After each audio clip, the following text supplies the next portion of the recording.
Welcome to Trek Table, your Sunday weekly podcast holding Trek space for Black, Indigenous, Brown, women of color, queer or otherwise, and our allies.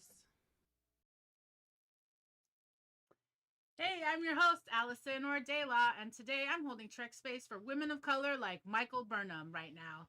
They're just trying to support one found family sibling after another in each of their successive crises. Hi, I'm your co-host Maya Mama, and I'm holding Trek space for those that must defend their natural home. Hi, I'm your co-host Claudia, and today I'm holding Trek space for antagonists that are not necessarily enemies. And hi, I'm your co-host Marie Wren, and I'm holding Trek space for people who commonly or often get an increase of anxiety on Sundays, commonly known as the Sunday scaries. For me today, just feels a little bit more than usual, so I'm just doing my best and remembering to breathe. Yes. Want to welcome everybody and all the things we're holding Trek space for. We also want to welcome you and acknowledge that our digital equipment and our teams for the Trek Table are on the unceded lands of the Tongva, the Chumash, the Quiche, the Ohlone, the Puyallup, Pawtucket, and Massachusetts peoples. We are grateful to the Indigenous stewards of this land and the ancestors who have come before, those who are here now, and those who have yet to come. We invite you to learn about the Indigenous peoples who are the stewards of the land that you are on. So I invite you to breathe all that in. Let's take all that breath. Go ahead and take a breath in through your nose and out through your mouth. Yes, thank you so much, everyone, for joining us for this episode 22 of the Trek Table as we hold Trek space for women of color here in front of our live digital audience on Outside In's YouTube channel. Thanks to everybody who's joining us in the chat. So glad that you're here today. Thanks if you're listening on the Trek Table archives or listening to our podcast. Welcome.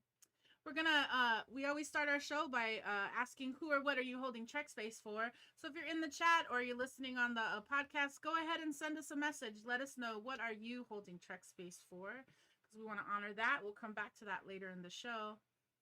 And let's go ahead and just, in anticipation of all the things, and then just to reflect what I heard you say, Marie, the Sunday scaries. It is a Sunday.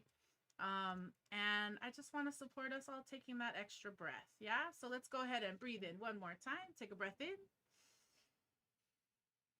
and exhale. Thank you. And our opening track on this episode is titled Chicana Skies by the band Quetzal off of their album Quetzal. You'll be hearing several tracks by Quetzal throughout this episode of the Trek Table. Follow them at Quetzal Music on Instagram to see our show notes or the chat for a link to their merchandise and more.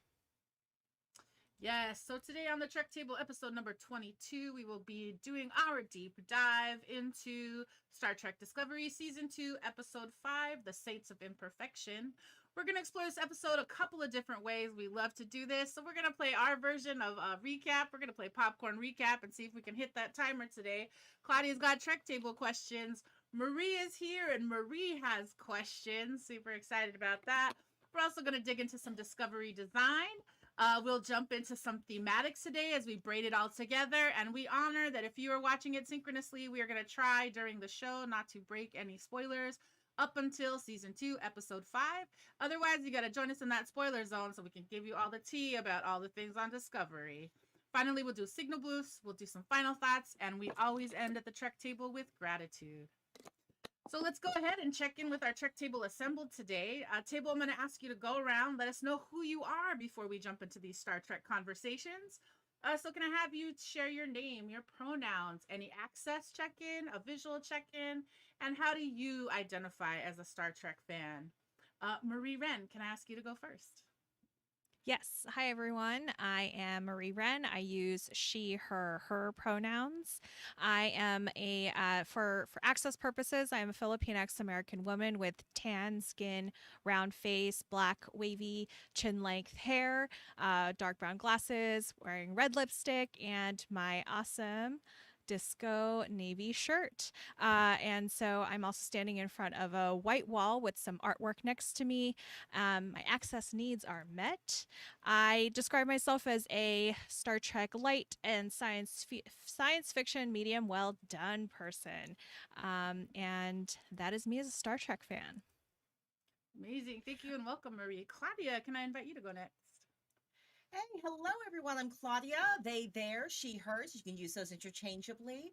I'm an African American woman with a big brown afro, sitting on a virtual deck of the Star Trek, the original Star Trek Enterprise. I have extreme allergies. And also I'm physically disabled. And also my niece is in town. I've introduced her to the show, and now she's really, really into it. And we went hiking into the redwoods. So you might see me pull a face more than usual.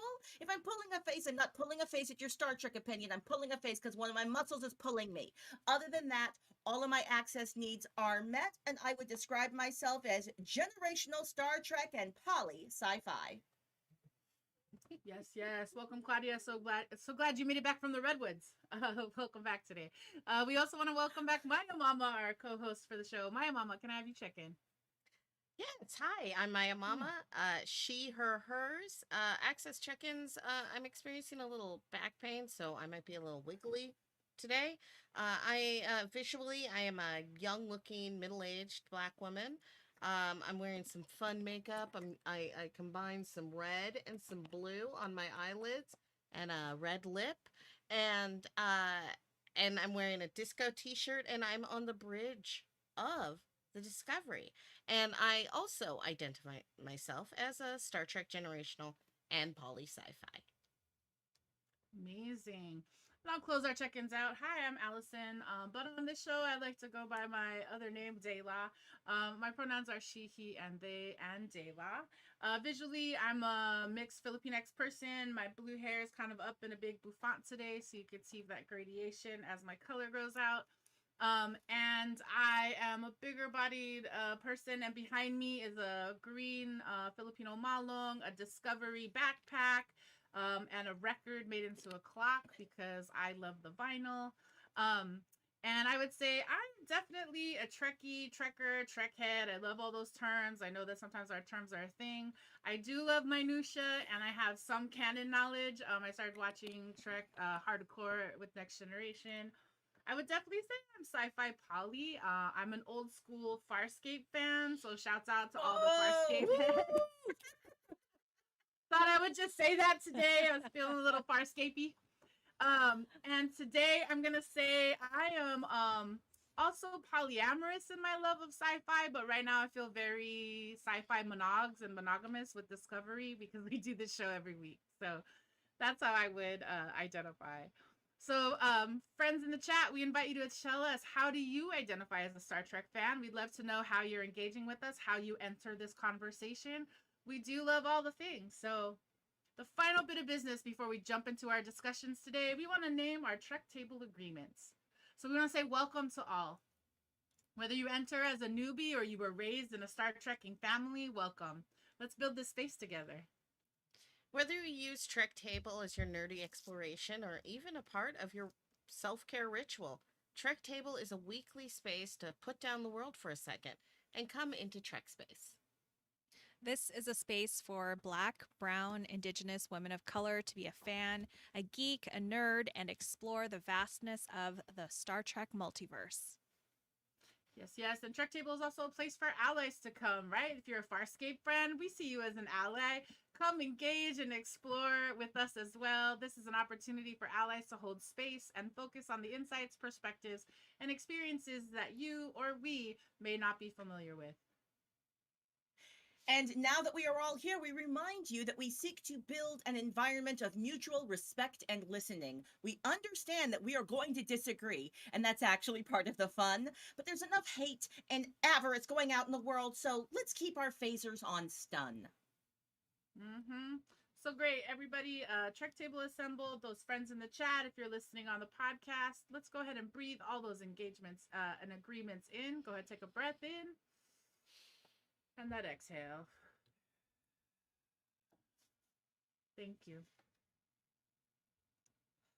Well, that brings us to our first Trek table question, which we will pose. Our Trek table assembled here, and also to everyone over in YouTube.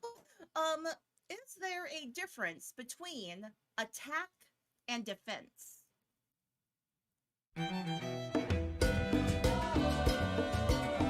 Mira que regresa el maldito. Viene con las manos llenitas de piedra que no quiere arrojar. And that was a sampling of Hollenbeck Gonzo by the band Quetzal, our theme song today for Trek Table Questions. And our first question is there a difference between attack and defense? Because, I mean, Cooper, like there's a lot of drama going on in my Celia universe. But I feel like this is something that comes up in my life, in the world, where I'm like, oh, what are my feelings about violence? When is violence a decent tactic to use? When is it justified? So I'm actually curious, is there a difference between attacking and then using violence to defend yourself? Dela, what do you think? Amazing. You just gave it a spin. Oh, I didn't even think about violence. I think I was thinking about communication and the times where I get flustered in a conversation and I feel attacked, so I get defensive, which means I can't listen. So in my mind, when I saw this question, I was like, it's a matter of perspective, I think. Though I do think of it as the how do I receive the info. But yes, now that you had the violence question, I feel like I might need to think about that for a minute. Super chunky. Thank you. Well, Maya Mama, I feel like you had a similar take. Well, my answer was, in short, is yes, there is a difference, but it's more of a Venn diagram. So, like, if I have shields up is defensive, and I'm not hurting anyone through my defensive gestures. But if I fire a photon torpedo at them because they're firing at me, so that they'll stop, it all depends on, like, where am I targeting? Am I targeting their weapons? Am I targeting their shields? Am I targeting their life support? I think that your intent actually has more weight. Where usually I would not say that, but Yeah, but I fully think your disagreeing. intent has Star Trek absolutely fight. weight. Ooh. I'm about to have a Star Trek fight with you because check it out. You have May. May is, it feels like the impact of Culber's actions of just putting some red leaves on himself to help himself not get eaten up by them mushroom people. Her people are experiencing it as genocide. He is killing them by doing that, and he's defending himself. So, like, I think impact versus intent. He doesn't intend it, but the impact is real. I mean, that's not much of a fight. Not much of a fight. I agree. Well said. I love it. I love it. Right. Okay, so I'll jump in here and say that as someone who often feels like a well-intentioned person, that my defensiveness can also come off as very aggressive as well. And so that it's like, but wait, I always mean something well, and then and so when someone takes something the wrong way because they're being defensive, it's just, it's just I was going to say no. I think it can definitely be the same, that attack and defense, that there isn't much of a difference, actually, because the defense is I mean, yes, it's like self-protective, but it's also not being vulnerable, right? Not listening. It can also be like not thinking about a bigger picture because it's focused on self. So, and that just came to me right now. Okay. Right. Y'all, this is what I bring. Y'all, you know what I do? I have existential crises where I'm like, violence, non-violence. I know what I'll do. I'll funnel this through the lens of Star Trek, and then I'll have y'all give me group therapy. That was amazing. Thank you for that reflection. And that was our Trek table, our first Trek table question. If you like having a great time, if you Wow, I am having a day right now. Okay, so if you, if you're having a great time, keep the dialogue coming when we invite you to like and subscribe to us on Instagram at Trek Table and on Twitter at Trek Table One. Join our convos hashtag Trek Table, hashtag BIWOC Trek, and hashtag Star Trek Discovery.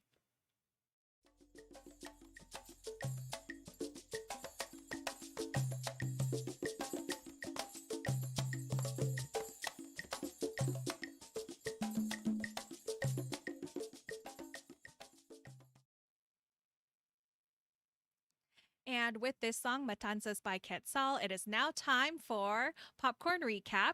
The game is simple. We have 2.5 minutes to share chunklets of the plot of this week's episode. This week we will be talking about season 2, episode 5, Saints of Imperfection, written by Kristen Beyer and directed by David Barnett. So, Popcorn Recap is funny to us because Claudia and Maya Mama come from a generational Trek family. Dela loves the minutia, and I'm a disco newbie. So, can we get it done? Brandon, please set, I want to say 5 minutes, but set 2.5 minutes on the timer. Can we get it done? Incoming transmission.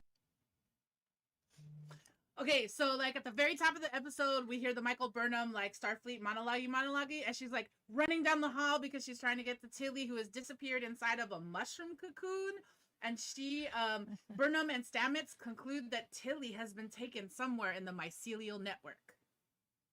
So, Discovery has been chasing after the shuttle that Spock has been using to escape from the psychiatric unit, and then they catch up with it, and then they capture the shuttle, thinking that they're going to capture Spock. And guess who else comes out other than Giorgio? And Michael is shook. So, Section 31. Captain Leland assigns Tyler to work on the Discovery as a liaison to ensure that Discovery does not interfere with Section 31's own investigations into Spock for murder. Pike senses drama and tells Michael to spill the tea. Okay, so in the mushroom land, Tilly wakes up in a rainbow-looking mycelial network, right? And there's May, who's like a parasite, and she's like, "Oh, I need you to help us kill a monster." And at first, Tilly is like, "I am really mad about being kidnapped," but then later, like they become friends, and she pinky swears to help to stop it. And May is like she's like a mushroom person that's the Jossep, and what they do is they break down all the organic material and then they transform it into everything else. Mm-hmm. And after this amazing briefing on the bridge where like Stamets is standing there all scientific with all kinds of graphics and stuff behind him, he convinces Pike to let them do this jump. So Discovery, as Arium says, it does a jump with no ending point. So they're doing like a half jump and they're like half stuck in the mycelial, and it gives Stamets and Burnham an hour to go and get Tilly out of the mycelial network. Oh, and everybody else has to like move away from the actual half in, because then you get all twisted. Sorry. Okay, and then so then Burnham and Stamets are in the mycelial network, and they discover that the monster. Oh yeah, so wait, they find Tilly, and then they're trying to look for the monster, and they realize that the monster is none other than Stamets' husband, Hugh Culber, the former Discovery medical officer who was murdered by Tyler during the war. And then Stamets was connected to the network when Culber died, and then so that allowed the energy from Culber to be recreated by the spores, and so he exists within mycelial network.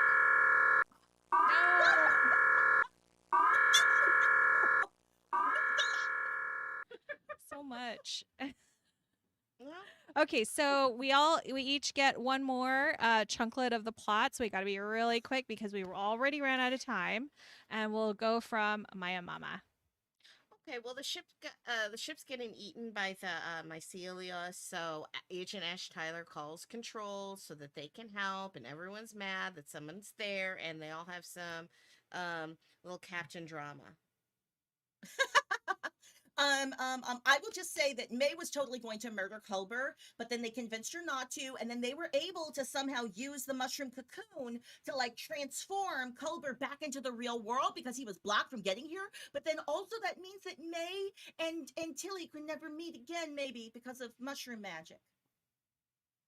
And then I would just say At the end of it all, Admiral Cornwell calls the fellas, Captain Leland, Captain Pike, tells them to stop their shenanigans because we need to figure out these red signals.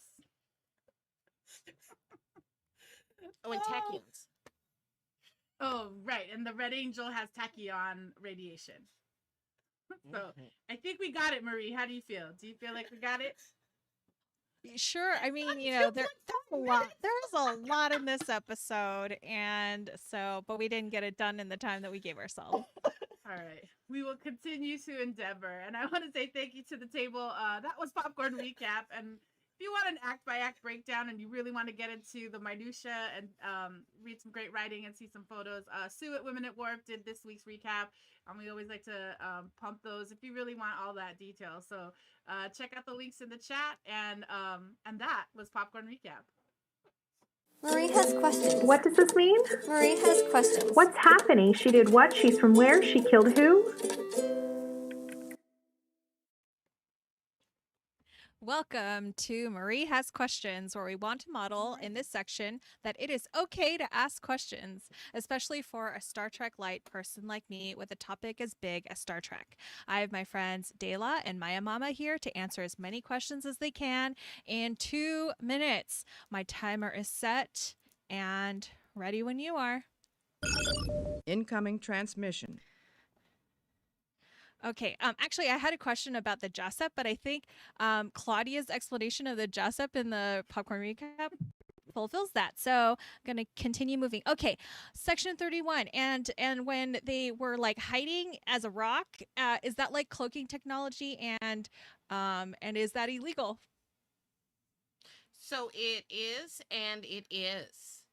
Actually, is it? Is it illegal yet? I don't think it's illegal Yeah. yet because we haven't not had the illegal. wars yet, right? Have they had the The no temporal I wars? think Is that when it's well no they illegal? had the Kittimer Accords where they decided that they wouldn't develop the any kind of cloaking technology, but Section 31 gets to do whatever they want because that's what they were built to do. They were built to break the law, to hold the law, which makes a lot of sense. Okay. And yeah, because I get that there was like that there's a lot of gray area around section 31. And this was also kind of explained in Popcorn Recap. So tachyons are just a kind of radiation. A specific kind of radiation? Do we need to know what kind of radiation? I would say tachyons are a specific kind of radiation. We get to hear about different kinds of radiation. But at this point in the timeline, I don't believe that Starfleet has full use of tachyon radiation, which is why it's of note, according to Leland. Okay, so it's like new. So it's a new thing for like those in this timeline at this point. It's a very strange thing to find. It's very out of the ordinary to find. Okay, got it. And then Article 14 of Starfleet's chapter. Can I look this up without spoilers, or should I assume spoilers? You can look it up.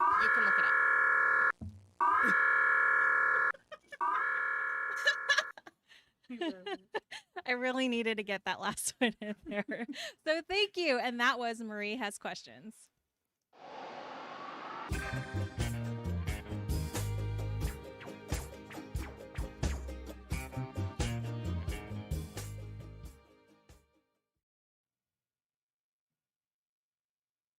Hey y'all, so we are ready to dish on the design elements that gave us all the drama in this episode.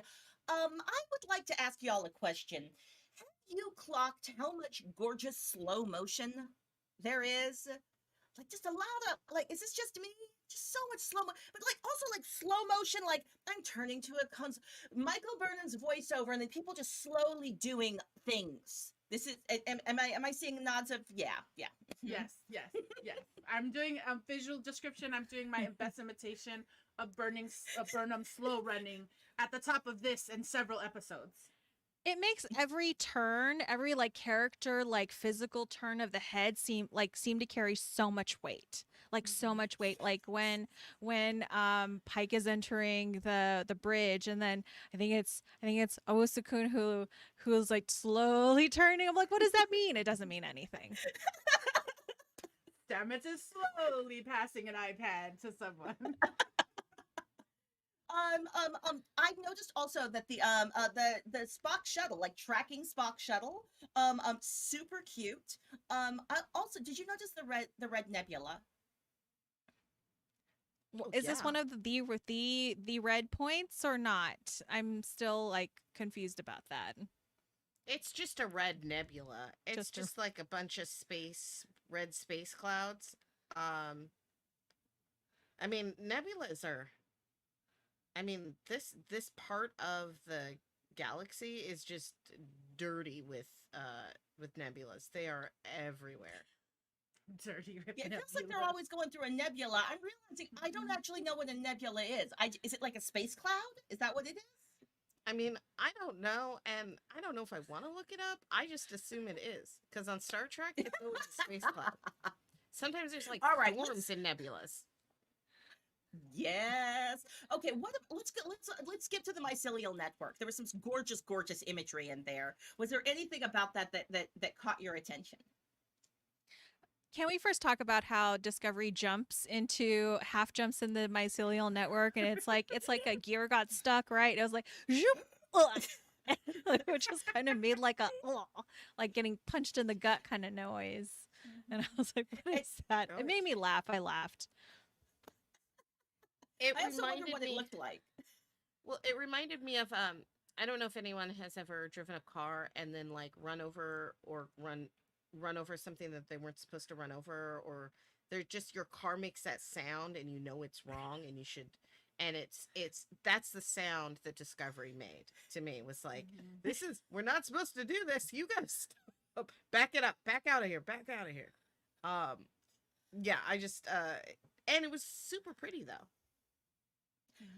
Maya, I have to ask: is your makeup inspired by anything in the mycelial network? Because I'm clocking red and blue, and there were some red and blue moments that I thought were real pretty in the mycelial Yeah, network. it is actually inspired by it's love. It's Stamets in the blue, and we got some Culber in the red, where he's deciding that he needs to go. You love him so much. And like the purple blend of the queerness of them. Aww. Mhm. Where they blend together, and then they blend together.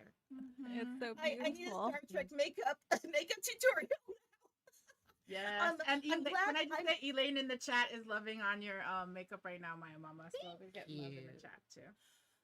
I was glad that they mentioned the Glen, because like that was like them getting twisted in the scary barrier. Those barriers that was actually kind of fun. That was like some fun adventure of them sliding and avoiding barriers. It feels Yeah, like it was a really game of cool. hot lava. Sorry, go Marie, go. No, exactly. It was like a game of hot lava. I was gonna actually compare it to like ocean waves on the beach, and then you run out to chase it, and then you run back, and then you run towards the shore to like get away from the waves. But hot lava is way more fun. Totally. And like it's so pretty when they're in the actual network and like Tilly emerges and her hair is all goopy from the cocoon and she's in the pink, red, purple blue world of the mycelial. Yeah. And May says it used to be a paradise here. So it just made me wonder. It made me think of our friend the tardigrade when it got to go in the mycelial forest in the Discovery last season. So I just was like, oh, I hope our tardigrade friend is doing well wherever they are. I hope he's there, just like way in the distance, just chilling and hanging out. Now I thought that those tractor beam balls that were on that Oh, Section 31. the Section ship. 31 ship that Control used on the Discovery to keep it from completely falling in and killing the whole crew. I just thought those were so neat.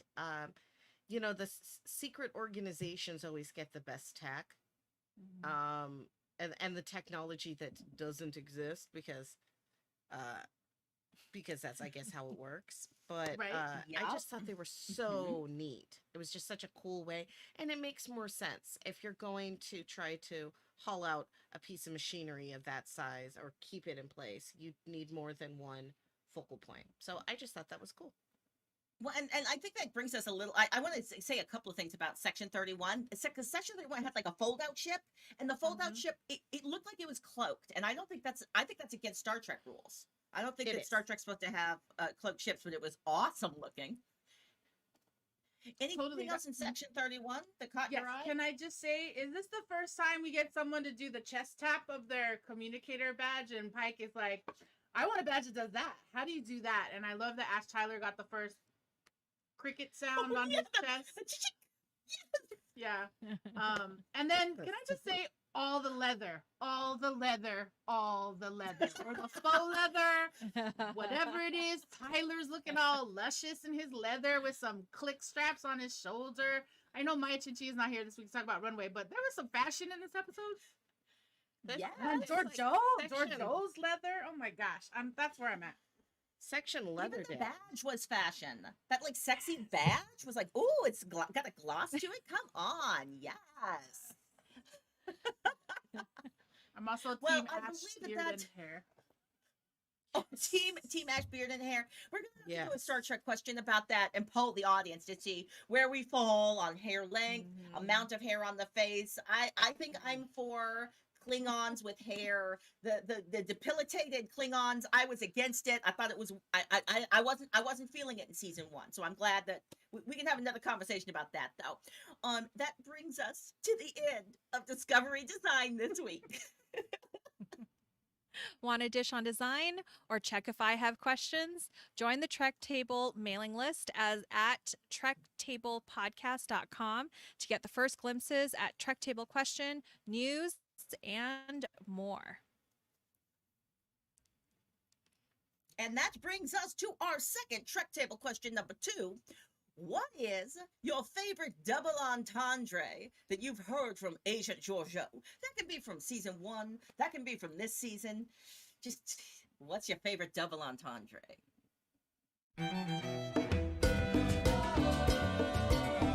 Mira que regresa el maldito. Viene con las manos llenitas de piedra que no quiere arrojar. Welcome back to Trek Table question number 2. What's your favorite double entendre from Agent Giorgio? And as I was going through quotes, I was like, I got to research this. I'm going to go find a bunch of quotes. And I realized it's not just like a sexual double entendre. It just feels like everything she says means a couple of things, and they all feel really delicious. But what were your choices? Anyone who wants to offer? Oh, I have Gayla, one. how It's about actually you? from. Marie. Oh. No, please, Uh, Marie, go. Yeah. I have one from just a couple episodes ago, and it was when we find out that she is with Section 31, and she says the freaks are more fun. Yes. Yes. I'll pick up there and say I don't have the quote, but whatever she says to the Orion duet that she's trying to woo into bed to get intel on, I want to go back and get that quote. So I went to a sex double entendre because she wooed a duo, which just makes me love her that much more. And they did say to her after, "We learned so much, we should pay you." So Well, here's the thing: she does make things that shouldn't be sexy somehow sexy. So like they're like Pike is like, so you're back, or like, how does it feel being back at the saddle? And she's like, it's an invigorating ride. And she says it with so much flavor that Pike gets the vapors. Go back and watch that session. You see He Pike be like, blushed. He "Oh, does. okay.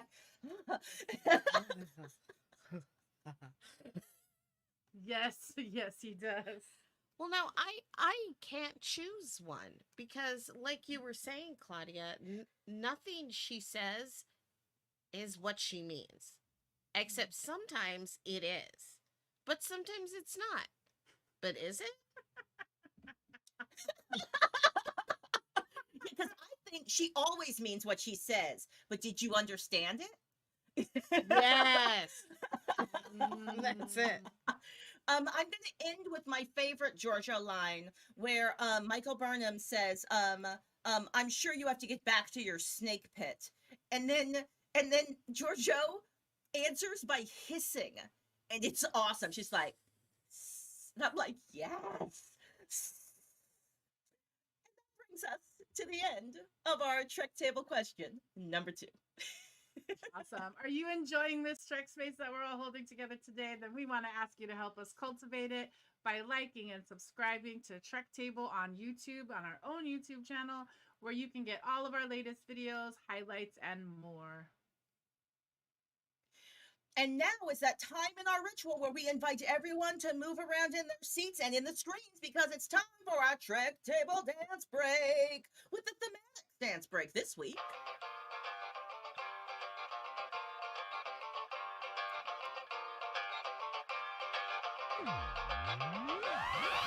A shift, a move, a surge, we feel and manifest. Slide from uncertainty and lunge into intent.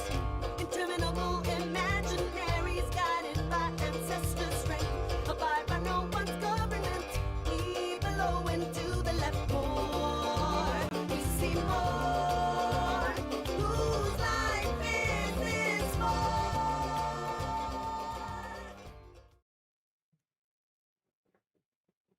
All right, we are back. Thank you to the band Quetzal, and that track was Imaginaries off of their album Imaginaries. I was doing a little bit of the Burnham Spock. Stamets did it this episode where he throws the tech into space. So I'm doing that. And super excited. So thank you. We're at Thematics, which is the part of the show where we braid it all together and talk a little bit about some of the things that we've been talking about this episode. There are so many things, as we said in recap, as we said in Marie Has Questions, even Claudia when she brought us to design.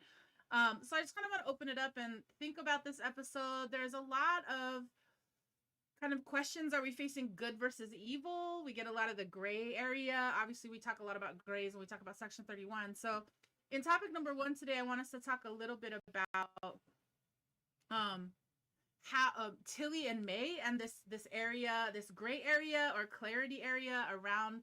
I mean, now we know who May is. Now we clearly see her desires from the Josep and her trying to Claudia, as you just said, like stop the I was about to say gentrification of her species, but I meant genocide of her species.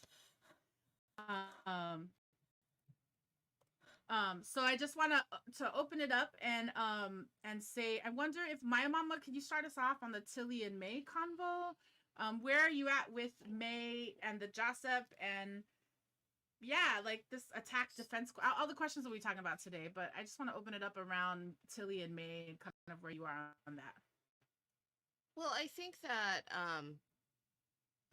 I think they have a complement or complicated kind of relationship that it starts out just a little antagonistic, so and deceptive, but I believe that because they share a mind for a period of time, that they have a kind of understanding of each other that say in a lot of ways Tilly doesn't have that level of understanding with anyone else in the crew or anyone else that she really knows,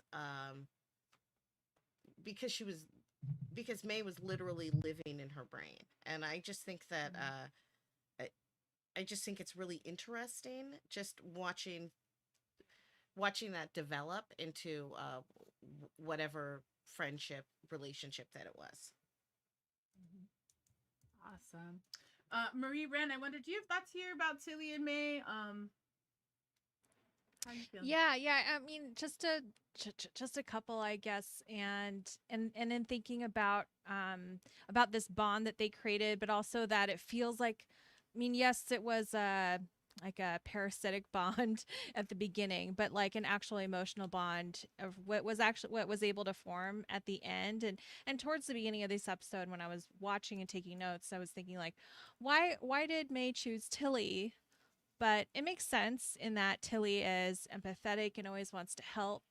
And so, but I was like, a spore could see that. So, yeah. Mm-hmm. Yeah, there's definitely a lot of like, you've been in my brain, you see who these people are kind of moment. So, Claudia, your thoughts about May and Tilly and kind of what we're getting in this episode. It's one of my favorite stories, and so I'm sad that like this is kind of the conclusion of this piece of it, because it's you've got these characters that are they're antagonists, they're enemies, and they're fighting hard for what they want and what they need. So we get to see a story where people, it's life and death. They need to accomplish their goals, and they're able to do it through creating connection and becoming better and closer with each other. So I don't know. I felt super inspired by this interspecies exchange. And it made me think, wow, I wish that, we could make spores to get into people's brains here on Earth. Could help out a lot of things. A lot of conflicts. I would support that. I would just want people to know that was happened, that we had that. My mama, go ahead. Well, did May choose Tilly, or was it just because Tilly was the one who blasted the meteorite? Like, what if Stamets had done it, or what if Michael had been the one getting the little sample piece? Or was it just a coincidence? Or was it a coincidence that when that happened, that's also when May touched down? No, she got infected in the mirror universe, right? Yes. The May came in as Sparkle into Tilly's shoulder jacket, into the shoulder of her jacket, right as they were in there was something where the mycelia were floating all around them, and they made a point to let us see the little spore of May go in on Tilly's jacket. So she'd been there for months. She'd been there for months then. If it's from the Mirrorverse. But she just appeared in episode 1. Right. In the months. I don't think it was months. But that's an interesting timeline question. Because I think they jumped out of, isn't it though they jumped out of Mirror Universe at the end of season 2? They were in the Klingon War ends, and then at the top of season 2, they're flying away from the war or from Kronos, and then the Enterprise intercepts them. And in the timeline of the show, it's only been 2 weeks. They just got They just got Pike and Jet on the ship last week, because Linus said I had a cold last week. Exactly. Which was basically yesterday when the Vaharai thing happened with Saru. So that's how traumatized. That is folks. They haven't a lot of chance to recover stuff. it all. That's what I'm saying, dude. Burnham is like dealing with so much. She's dealing with so much. Saru's almost gonna die. Tilly's in a cocoon. Boyfriend's there. Her not mom's there. Right? Dude, her found mom, Amanda, shows up and is basically like, no, you will not save your brother. I will. Like, all that's happening. All of that is happening for Burnham. Wow. Before we go on, I just want to give shouts out to the actor Bahia Watson, who plays May.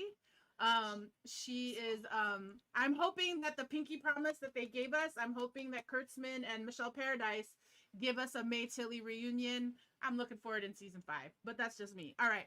So I see where we are on time. I want to keep us going. Thank you for this. Can we talk about the mycelial magic? And here's Culber. He's alive.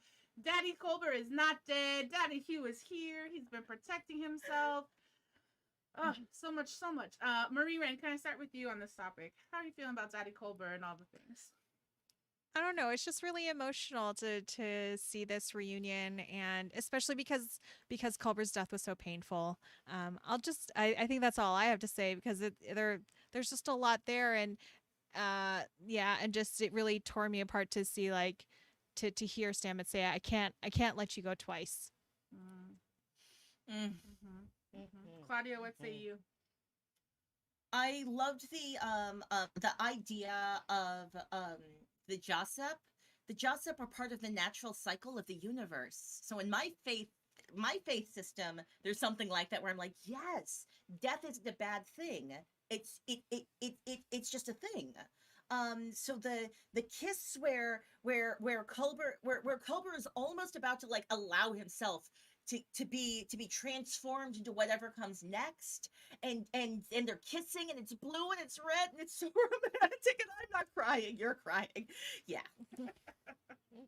Yes, I definitely agree. That was super beautiful. Space fashion. I see Colbert was still in his dress whites, and he had survived with the yield tree bark all over him. We get some amazing birth shots. Maya Mama, thoughts for you about where we are with Daddy Hugh and Daddy Stamets? I'm so happy he's back. Therefore, I will not question the pure science magic nonsense. It makes he traveled through a tear and a kiss. Everyone. No, no, Now, I'm glad DNA, he's- DNA. It was Le- a Le- tear. Lavoisier. He kissed a tear and he traveled into the magical mushroom kingdom. And you know what? I'm okay with it. I'm okay with it. Because all I wanted was him back, and he's back, so it's okay. Yes, yes.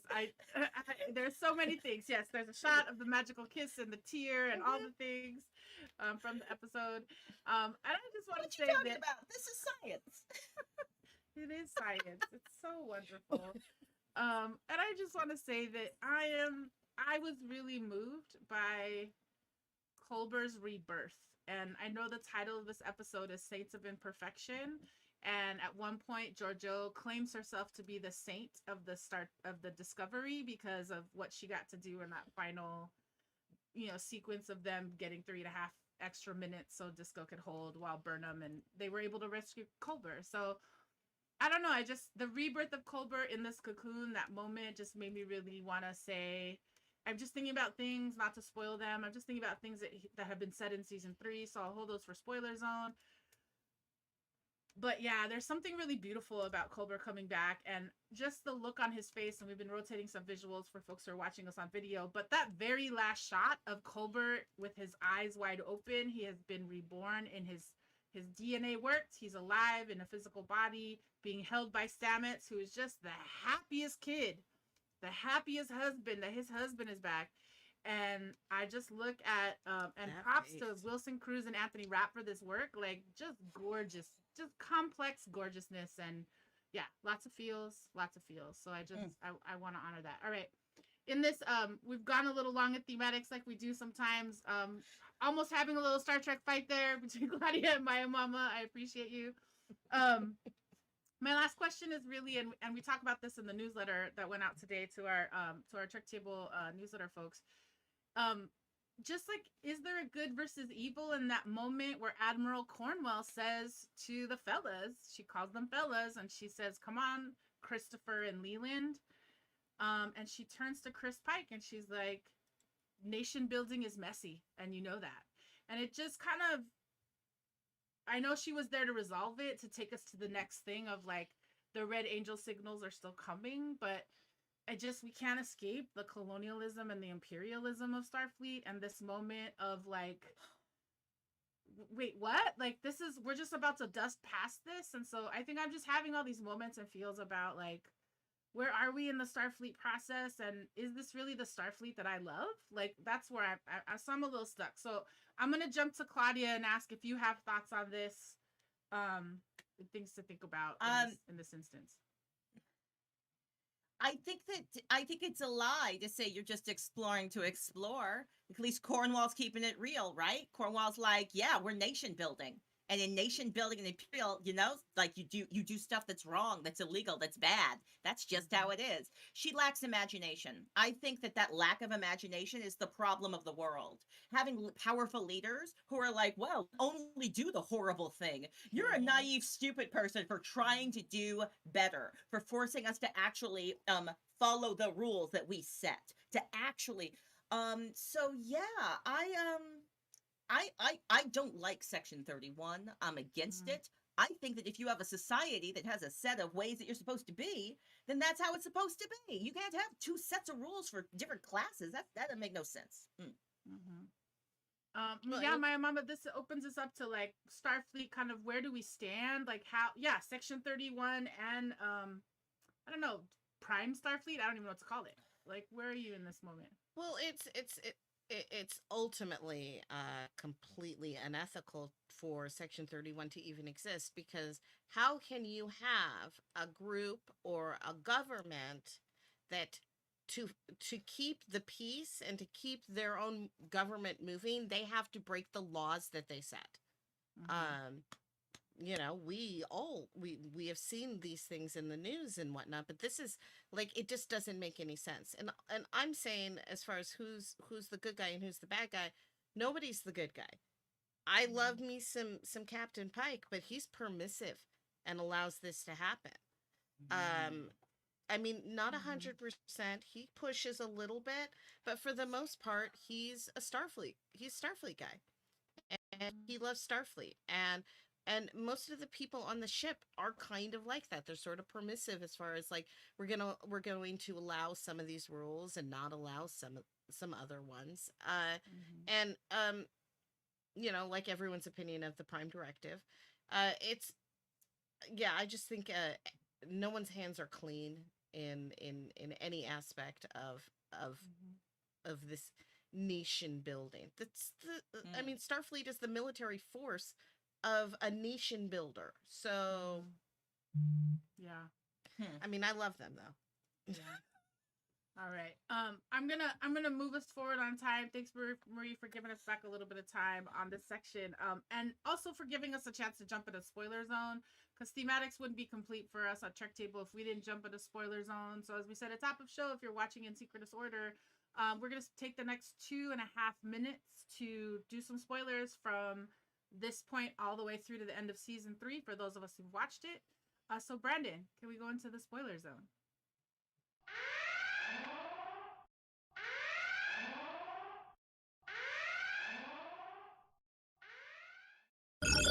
Incoming transmission.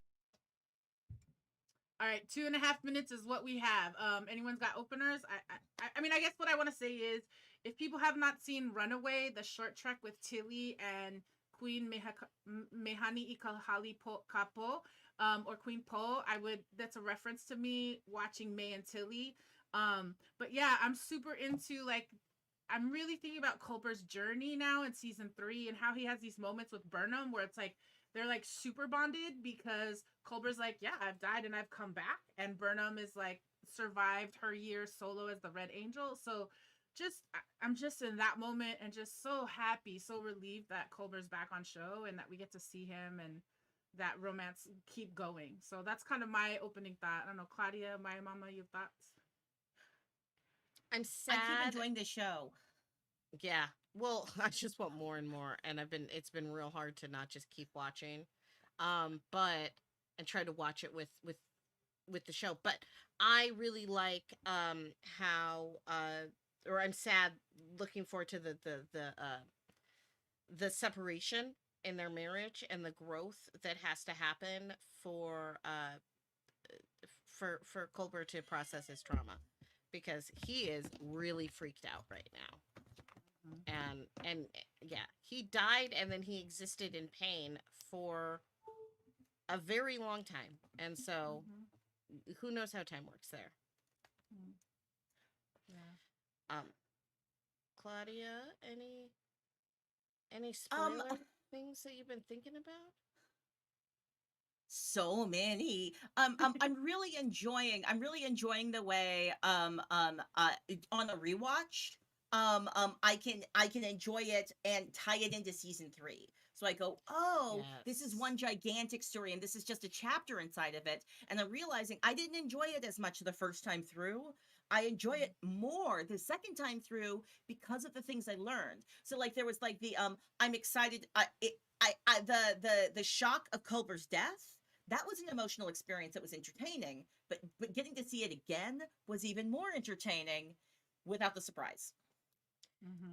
And also like seeing characters like Tyler, make you remember that you're going to see books soon. Well timed. Well timed. Excellent timing. Transfer of data is complete. All right, so we want to say thanks to everybody for joining us at the spoiler zone. We're gonna wave at Marie Wren because, as happens on the show, sometimes when we go to spoiler zone, Marie goes into the doodle zone. Marie, would you be willing to show your doodle to us? What did you do while we were spoilering? Okay, I did mine in pencil today because I was like, I don't know how this is going to turn out, but I thought I would try and depict the moment when they're trying to get Culber to. Oh no, you can't see it. It's too light. I'll take a picture of it. But it's the moment when Culber's trying to leave the mycelial space into discovery, and then his hand disappears, and so I had like a line in the middle with a I can't draw people, so it looks really bad. and then his hand is disappearing through this line in the middle, and then Stamets is on the other side going no, and then that's as far as I got. But I will go over it in pen, and I will share it with our socials so that so everyone can see the beautiful, not beautiful drawing. Yeah, The beautiful and moment. just to say, you inspired us already because all three of the rest of us were like sticking out our hand, like. So yes, we are definitely there with you. Thank you so much, Marie Red, for that doodle show. And that completes the spoiler zone for season 2, episode 5, States of Imperfection. Which brings us to our last Trek table question number 3. How would you characterize Tilly and May in this episode? Sisters in science, saposexual connections, or Stockholm syndrome?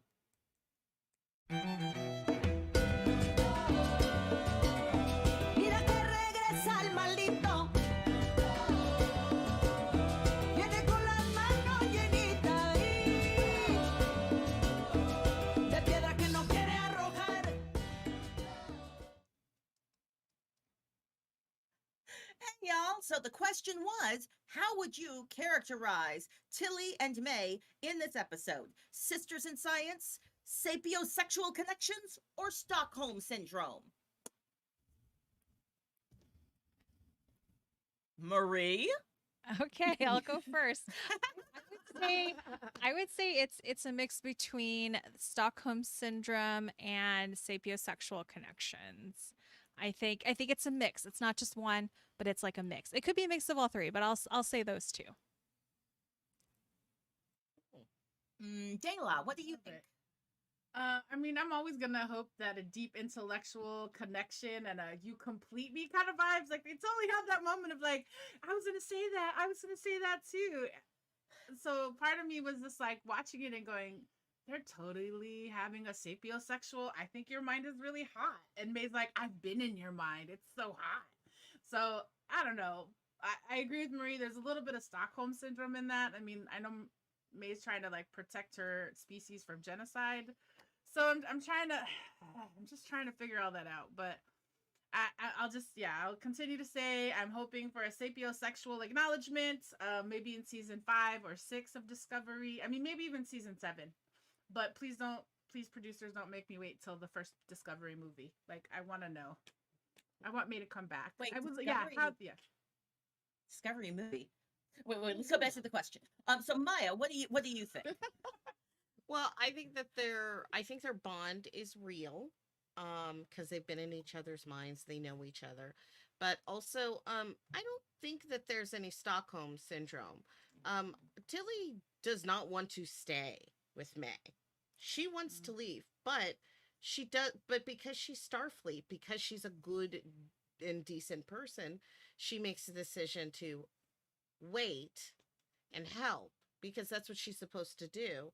But I don't think she ever had any intention of ever staying with May. I mean, I think she likes May. She has a connection with May, but I don't think she was ever I don't think it ever occurred to her to stay. She was like, I got to get out of here all the way through. And I think she grows. She grows into liking May because at the top, I'm just remembering the moment where she looks like she's okay, I'm about to say something embarrassing. She looks like she's so angry. She's like, and she looks a little constipated in that moment. Angry, constipated moment. And in that moment, I go, oh, this is where I see Tilly making the choice, going, okay, I've been deeply harmed. This is not okay. Mhm. However, the broader context of what is going on and what is needed forces me to rise above. Okay, I'm Yes. gonna help save your people. And like, I love it, like when she's like, thanks for that. When like May is like, maybe all your people are dead. She's like, this is horrible. So I don't think it's Stockholm syndrome. I do think that Tilly has a good head on her shoulders and it's like just Star Trek all the way, just Starfleet all the way, trying to help the people or the Mhm. mushroom folks. Keeps the promise that is Starfleet. Yeah. Okay. Yeah. And those are the Trek Table questions for this episode, season 2, episode 5, Saints of Imperfection.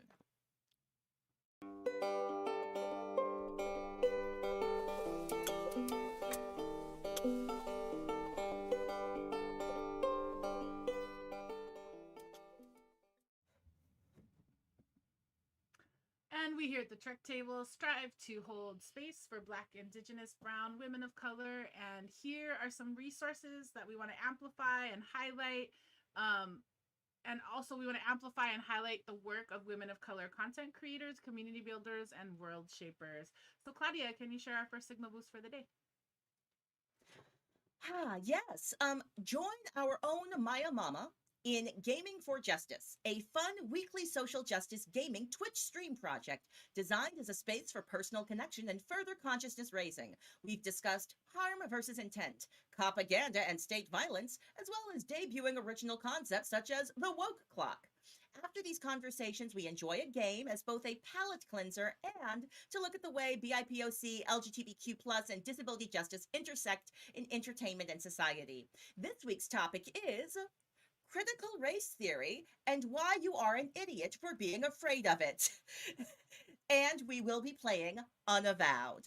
Link in the chat. Awesome. Thank you so much. Marie Wren, can I invite you to share the next signal boost?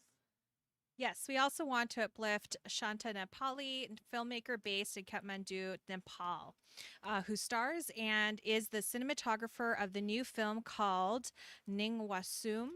Ningwasum, which roughly translates as memory, is a story about time travelers that explores memory, free will, possible futures, and climate change in the context of indigeneity, embracing the idea that marginalized people must unite together for a better future. You can follow Shanta on Instagram at Shanta Nepali, which we will put in the chat and our show notes.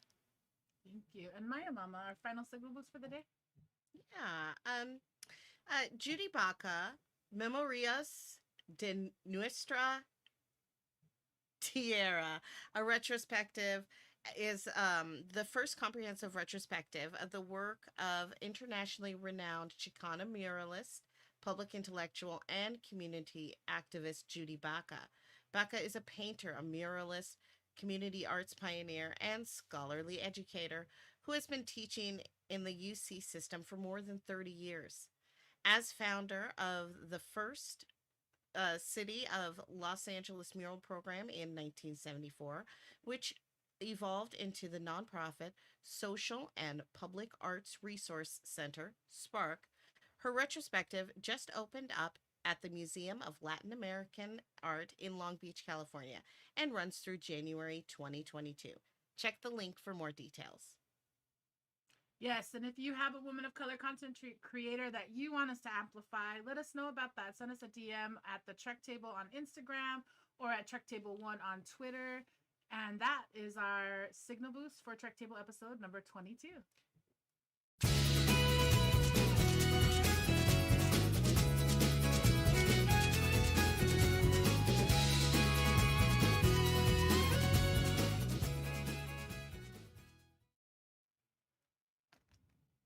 All right, we want to thank you so much for joining us for this 22nd episode of the Trek Table. As we do every week, we end the episode with our final thoughts on the season. So let's close out our thoughts on Star Trek Discovery Season 2, Episode 5, The Saints of Imperfection. Maya Mama, can I invite you to go first? Yeah, thank you. So I think that this episode is about it's a lot about promise. It's about broken promises, and it's about fulfilling the promise that is supposed to be Starfleet, and just what kind of person you are when you don't fulfill that promise, and how the entire crew fulfills that promise by rescuing Tilly. I just think it's really great. And I love it, and I can't wait for the next episode. Awesome. Thank you. Marie Wren, your final thoughts today. Yeah, my final thoughts are around reunions.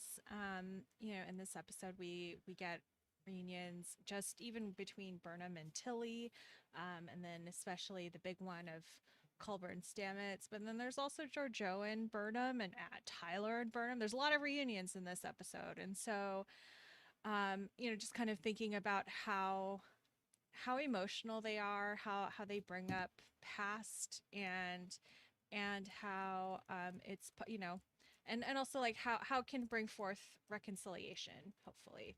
And so that's what I'm thinking about right now. Awesome.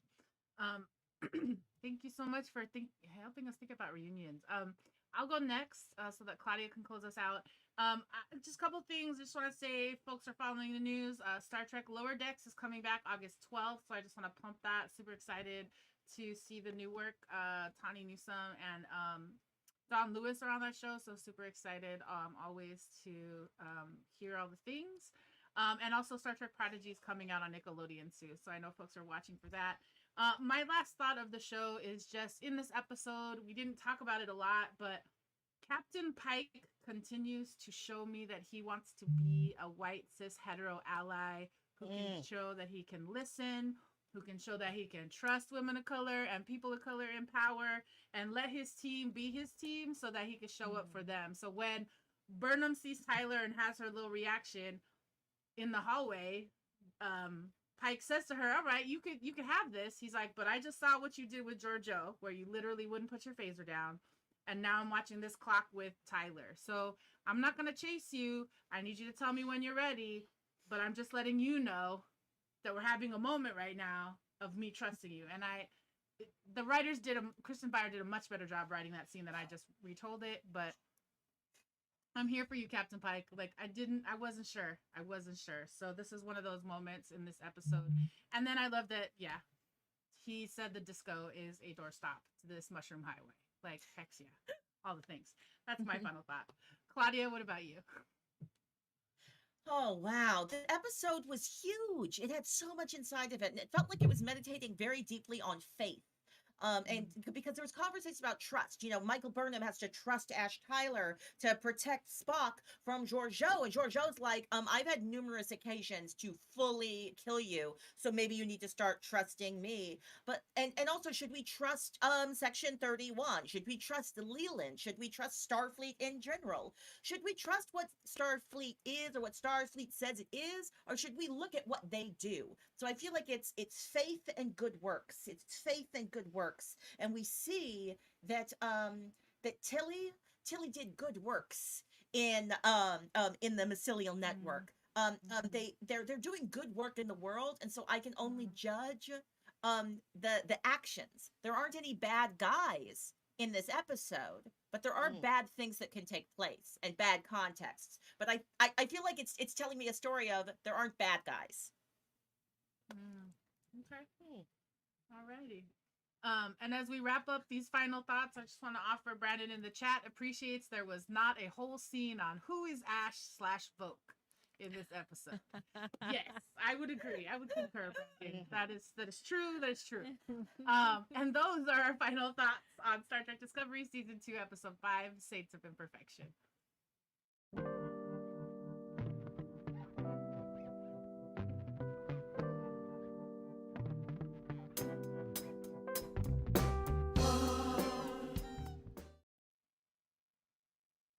Thank you all for joining us at the Trek Table. Get first look at the Trek Table questions, inside scoops, and more when you sign up for our mailing list at www.trektablepodcast.com. Find Trek Table Podcast on iTunes, Spotify, Google Podcasts, and wherever you get podcasts. Yes, yes, like and subscribe to this channel so that you can get more Star Trek and Trek Table in your algorithms. Like and subscribe to us on Instagram or on Facebook at Trek Table and on Twitter at Trek Table 1. Join our convos there and please comment using hashtags Trek Table, hashtag BIWOC Trek, and of course, hashtag Star Trek Discovery. Yes, and as we start to wrap up, I just want to share thanks and gratitude to this amazing table assembled. Claudia Alec. Thank you, Marie Ren Velez and Maya Mills Lowe. The music wants to come in and say thank you as well. Super excited that you all were here today. Thank you for sharing all your insights and thoughts with us. And as we start to close out this ritual, I just want to kind of bring us back to the top of the show. Today, we were holding lots of different kinds of Trek space. We held Trek space for women of color like Michael Burnham right now, who are just trying to support their found family, one sibling crisis at a time. We're holding Trek space for those who must defend their natural homes, holding space for antagonists that are not necessarily enemies, and holding space for people who have an increase of anxiety on Sundays, commonly known as the Sunday scaries, just as folks are reminded to go ahead and take that breath. So why don't we breathe in all those things, remind ourselves one more time. Go ahead, take a breath in, and exhale. Yeah. And as we close out, we just want to say thank you to the Trek Table production team, executive producers Allison Dela Cruz and Luz Belinda Jariwala, production coordinator Brandon Chang, artist coordinator Terry Hashimoto, social media manager Isil Borlasa, and stage manager Ariana Michelle. Deep gratitude and thanks to Outside in Theater, with extra thanks to Arlo and Alex, Danny, and Tamlin. And thanks to Visual Communications, and thanks to all of our friends across the Star Trek universes. Trek Table is a service mark of Daylock Projects, LLC. Yes, and we want to say thank you for coming for this Trek Table episode number 22. So let's go ahead and officially close out this ritual today. Go ahead and ground yourself one last time and take that breath into your nose and out through your mouth. All right. We want to remind you that we're here every Sunday live on the Outside In YouTube channel for our weekly deep dives into Star Trek Discovery. Join us next week when we look at Season 2, Episode 6, The Sounds of